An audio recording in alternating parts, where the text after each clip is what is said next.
Assalamualaikum warahmatullahi wabarakatuh. Kembali lagi di pertemuan kali ini. Perkenalkan, nama saya Fajar Setianto dengan NIM 1503621 dengan dosen pengampu Bapak Dr. Rian Atur, SPD MPD.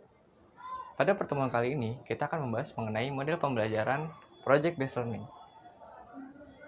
Apa itu Project Based Learning? Model pembelajaran Project Based Learning merupakan model yang memfokuskan pada pendekatan pembelajaran yang mengutamakan keaktifan siswa. Di sini siswa akan diberikan suatu proyek atau masalah yang nantinya akan dikerjakan secara bersama-sama. Di sini siswa dituntut untuk berpikir kritis, kreatif, dan kolaboratif. Pada saat proses, siswa tidak hanya difokuskan pada akademiknya, namun pada soft skill-nya atau kemampuan personalnya dalam berkomunikasi dan juga bekerja sama. Langkah-langkah untuk melakukan model pembelajaran Project Based Learning.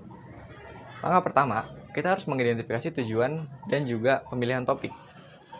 Pemilihan topik dipilih secara relevan untuk melakukan proyek agar siswa dapat mengatasi masalah dan juga mencapai tujuan pembelajaran. Langkah yang kedua, perencanaan penyelesaian proyek. Di sini siswa akan dibentuk menjadi kelompok-kelompok kecil yang nantinya siswa akan berkomunikasi dan bekerja sama untuk mengerjakan proyek dan memecahkan masalah secara bersama. Harapannya, kelompok ini bisa berjalan dengan efektif karena merupakan teman sebaya dan teman sekelasnya. Langkah yang ketiga, penyusunan timeline pelaksanaan proyek.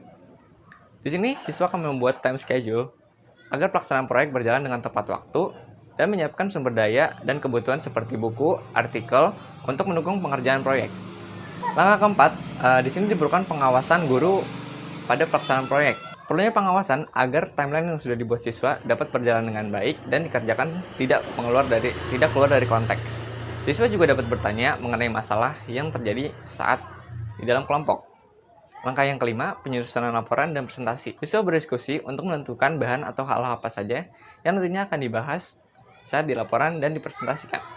Setelah presentasi, siswa akan memaparkan apa yang sudah mereka dapatkan di depan teman sekelasnya dan juga harapannya dapat menerima feedback yang diberikan oleh teman-temannya. Langkah yang keenam, evaluasi proyek.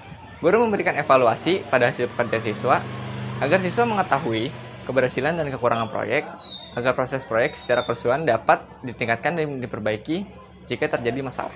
Tujuan model pembelajaran Project Based Learning, menurut hasil penelitian, model pembelajaran Project Based Learning dapat meningkatkan kreativitas dan kemampuan berpikir kreatif. Melalui kegiatan proyek yang dilakukan oleh kelompok kecil, dapat berinteraksi dan memotivasi antar teman sebaya untuk memecahkan masalah. Model pembelajaran Project Based Learning menghasilkan proses yang bermakna untuk mencapai tujuan. Kelebihan dari Project Based Learning, yang pertama, dapat meningkatkan interaksi dan keterlibatan siswa sehingga terjadi komunikasi efektif dan mempermudah proses pembuatan proyek.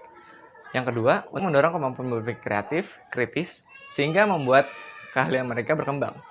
Yang ketiga, mendorong pembelajaran yang aktif dan tidak hanya berpusat pada guru.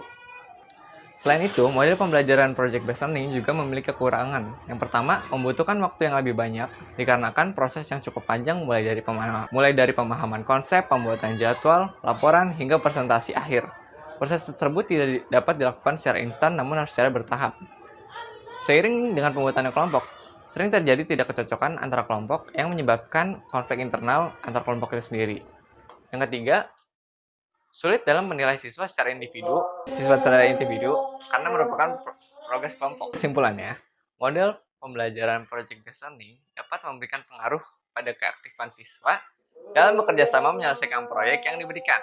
Siswa dapat menerapkan teori dan konsep yang sudah diberikan serta menggabungkan kemampuan akademik, kemampuan personal menjadi satu dan menghasilkan sebuah produk. Siswa dapat berkolaborasi, berpikir kreatif, dan berdiskusi dan menyelesaikan masalah secara bersama.